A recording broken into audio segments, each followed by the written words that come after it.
Welcome to navigating the changing search engine result page across organic and paid. My name is Charlotte Morris.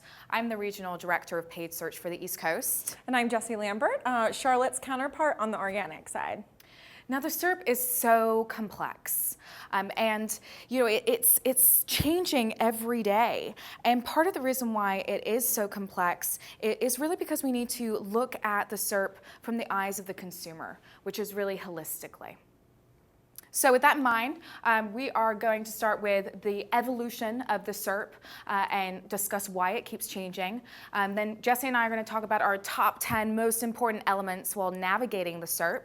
And then we're going to talk about what this all means to you as a marketer.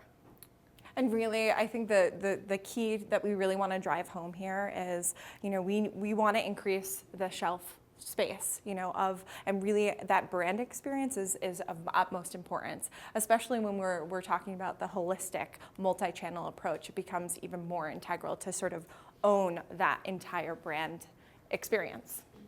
So we do need a volunteer. Yes. Who is going to volunteer? Don't all raise your hands at once. Come on. Okay, come on, Kristen. Thank you. Well, I know, our other volunteer, serial volunteers are here. Well, you can look at these. Okay, so what you see in front of you, Kristen, is 6 different screenshots of the SERP over the years. And I'm going to put the timer on in just a second. And you are going to take those, and behind you, you're going to put them in chronological order based on the years that are on the whiteboard. Are you ready? Off by throwing one big screen. Ready? Go. Go. You've only got 30 seconds. I know. Well, that's why it's even harder. Yes, it actually is. 20 seconds. You don't get it right, you're fired. Wow. You're doing really well. Am I? Except the big there. one's really gonna throw me. Well, think about what's on the Bing. Yeah. Yep. Okay. Yep. 3 seconds. You got it right. Yay! You still have a job. Yeah. So, So we can just look at all of this and see. Well, let me highlight some of these touch points. I mean, obviously, we've come a long way since that 1998 screenshot with just blue links. In 2000, we saw the introduction of ads in that sort of top interest bar. In 2004 and 5, that evolution of search in local and maps. In 2007, we saw universal blended results. And really, that's, you see that image-friendly search ad also pop in there. In 2012, we saw rich snippets. So those reviews, yeah. And then in 2015, that local 3-pack. So really, overall, we really have come a long, long way. And when the algorithm makes about 500 to 600 search changes a year, it's no surprise that we've come so far. Mm-hmm. And really, it's become a lot more complex, a lot more personalized, and a lot more efficient. Mm-hmm. So part of the reason why it's become a lot more complex is that it's constantly changing. So why does it keep changing? And it really comes back to the consumer, right? So the evolution of kind of the consumer behavior, the changing consumer needs. So more than 50% of all searches that now take place happen on a mobile device. So I have a question for you. How many of you have searched on a mobile device in the last 24 hours? Okay, so everybody. How many of you have done a search in the last 4 minutes and 22 seconds since we started this Insight Lab? Ooh, okay. Dun, dun, dun. Shame, shame, shame. So mobile's been a very hot topic over the last day, and it will continue to be a hot topic through the sessions today. And it really has completely changed ourselves, not just as marketers, but also as consumers. Consumers are also expecting more. They're expecting better results. So with the rise of Google Instant and voice search, consumers are really expecting the most relevant answer to every question, every query that they're typing into the search page. Consumers are also expecting and kind of demanding that quicker action. So when they have done that search, they expect a lot from the results that are on the page. Fun fact, did you know that the average millennial actually has a shorter attention span than a goldfish? That is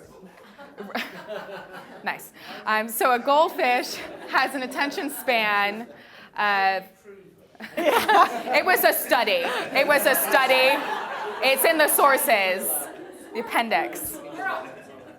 So a goldfish has an attention span of 9 seconds, an average millennial today, 8 seconds, and that actually came down from 12 seconds in 2012. So we're even getting more demanding when it comes to kind of that very short time frame that we have to actually connect with our consumers. Unless we market to goldfish. Unless we change our whole strategy and go after the goldfish, yeah. I think we just should rename the millennial audience. Yeah, we could. We could. I like that. You guys are a rowdy bunch right after lunch. I like this. They kept telling us it's going to be the hardest session. Look at you guys go. I love it. Okay. I'm going to rein you in just a little. Goldfish. Okay. So that brings us to Jessie and I's top 10 most important elements on the SERP today. So just a quick key as we go through the next 10 slides. If you see this icon, it's powered by natural search. If you see this icon, it's powered by paid search. So number 1, shopping ads. So shopping ads, here you can see a Bing shopping result on a desktop, and you can see a Google shopping result on a mobile device. These are super high engaging ad formats specific to the retail industry. You can see the price point, the product images. In a lot of cases, you'll see offers that pop up. What's interesting about these is they actually dominate the SERP. I mean, you see on a desktop, it's more than 50% of the share. And then on a mobile, it's more than 50% of the share.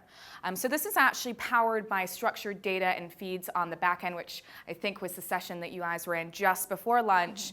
And then on the front end, it is a paid ad format. And why this is so important is that we now actually have most of our retail clients spending more than 50% of their paid search budgets on these ad formats. So these continue to be really hot within kind of the shopping world. This is also the ability for the consumer to do that comparison shopping directly on the SERP. Number 2, vertical specific ads. So you can see here 2 different ad formats within the travel vertical. We have an airline ad, we have a hotel ad. These are also powered by structured data and feed on the back end, front end being paid search. And really this is the opportunity to provide that quick action to the consumer so they can do that comparison shopping directly on the page. Can I ask a question about that? Sure. So on that one on the left, because I've actually used that Google element to it. So Yep. who's paying for that? Are the airlines paying for that? So yes. Because it's factual in terms of, it's not we're only showing you the airlines that pay, they're actually showing you. Yeah. So I just wonder what. So if you go on this and it goes through to a next screen and it'll actually highlight the advertiser in the ad that's paying for this. Okay. So it's kind of, and the next one, but I think part of the opportunity with this one is that it's multiple steps directly on the SERP. It's not directly taking someone to the site to take that action. Is it like an iframe, or how do they, or is that how they feed the data? It's all structured data and feeds, yes. It's specifically called meta search, which is something within the travel industry, and powers all of kind of the Travelocities and all the rest of them. Great question. So now moving into high visual formats. This is image carousel, really driven by organic search. And this is probably the most unique queries from a vertical perspective, from an industry perspective, as this is the only that we can find at this point that has this sort of image carousel. A while back, there used to be a lot more of these, but they've been taken off. It looks like cars, thus far, are the only ones, and I think it's based off, when people are looking for cars, they're really looking for that image, and really optimizing all of the assets that you have are going to be really integral. In this case, it is those images. So you can also take advantage of this from a paid search perspective with the image ads. Again, this is just specific to the auto industry, but you can swipe to the right and there's 5 different visuals that you can see. And to Jessie's point, this is really taking it a step further past just providing an action for someone to take that is going to lead to a transaction or conversion.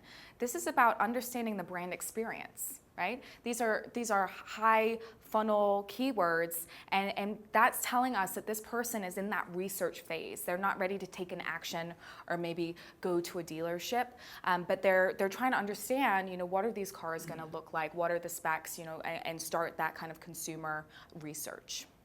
Absolutely. And now the knowledge graph. The knowledge graph is probably one of the key core components of organic now. Basically, if you are considered an authority in content, Google can import that and say it's factual and import it directly into the knowledge graph. Semantic structured data is really helpful in helping Google index that content, so it can actually be, yeah. But so it can actually That one. Keep going. be, You can look at the print campaign. yeah. Yeah. So if you can see here on the right. Yeah. Well, basically what was really cool about that, I love the cataracts query because it literally, Google says 1 in 20 searches are actually for medical queries. So they've partnered with the Mayo Clinic, medical illustrators, doctors to really provide this really robust experience for the user with symptoms, treatments, etc. And then the other thing that I love is people also ask. It sort of guides that consumer journey, but that also is part of structured data that can help drive some of that. In addition, this is actually one of my favorite functionalities.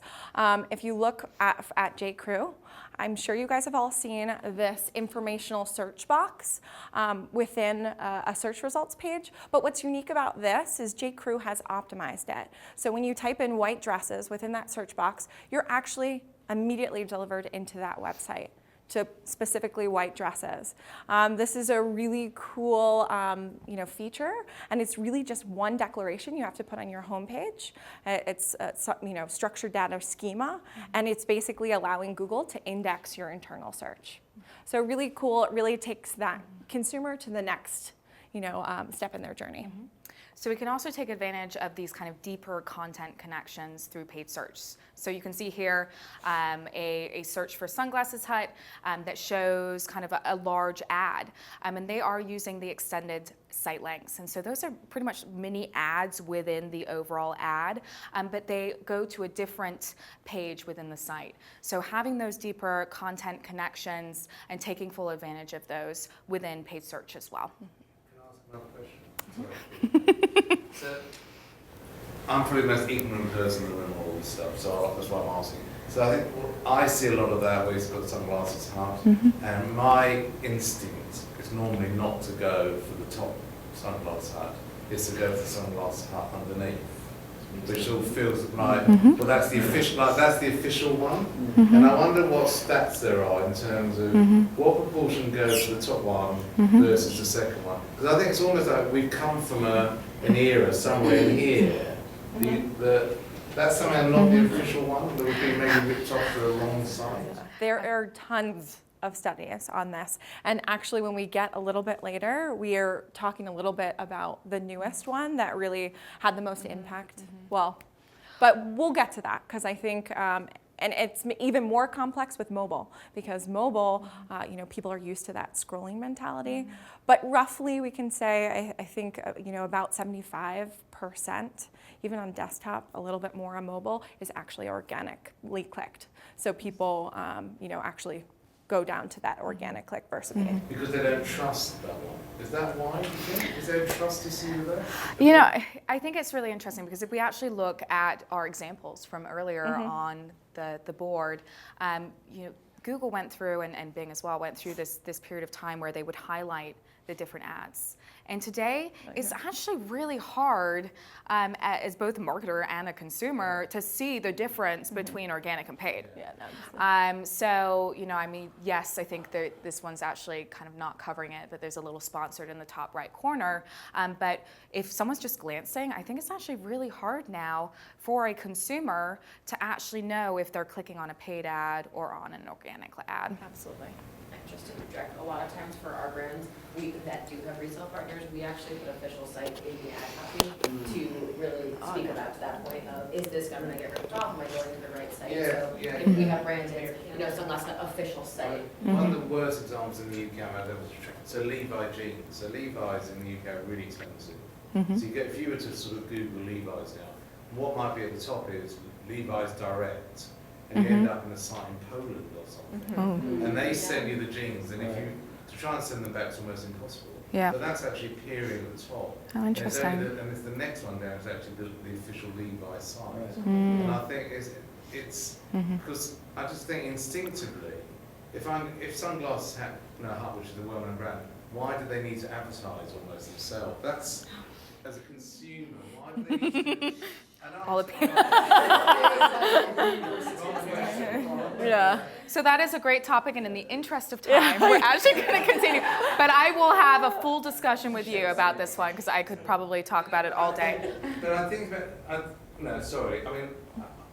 for me, it's all about trust. It is, absolutely, absolutely, and that's why they have ratings, right? So part of it is the rating, kind of the authority of the ad, giving the consumer the ability to self-select to see, you know, okay, well, I'm actually looking to locate a store, so I'm going to go there instead.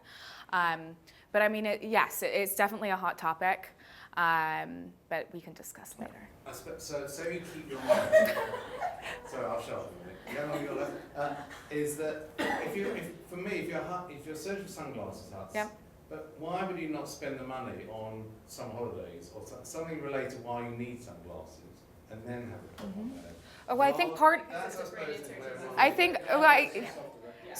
I think that the final answer on this one is that really this is about the brand experience, right? And it's about kind of making sure that you're in control of your brand experience. Because if you're not there, then who's to say that a competitor is not going to be there, right? So it's from a branded perspective, these are the cheapest, right? They're the highest converting. It just does not make sense not to do it because people are searching for your brand, and you need to make sure that you have full control of that brand experience.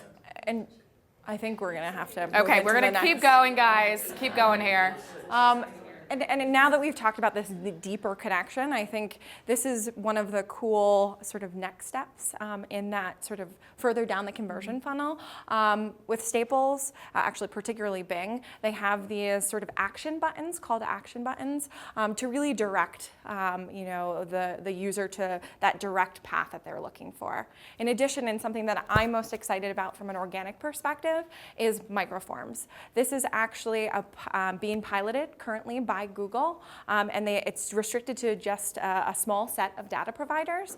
But what it's doing is, if you actually adapt to this compliant markup, you can actually create a microform. So it's underneath the knowledge graph that can actually create a conversion. So in this example, it's a hair studio, and you can actually book a hair appointment directly on the SERP.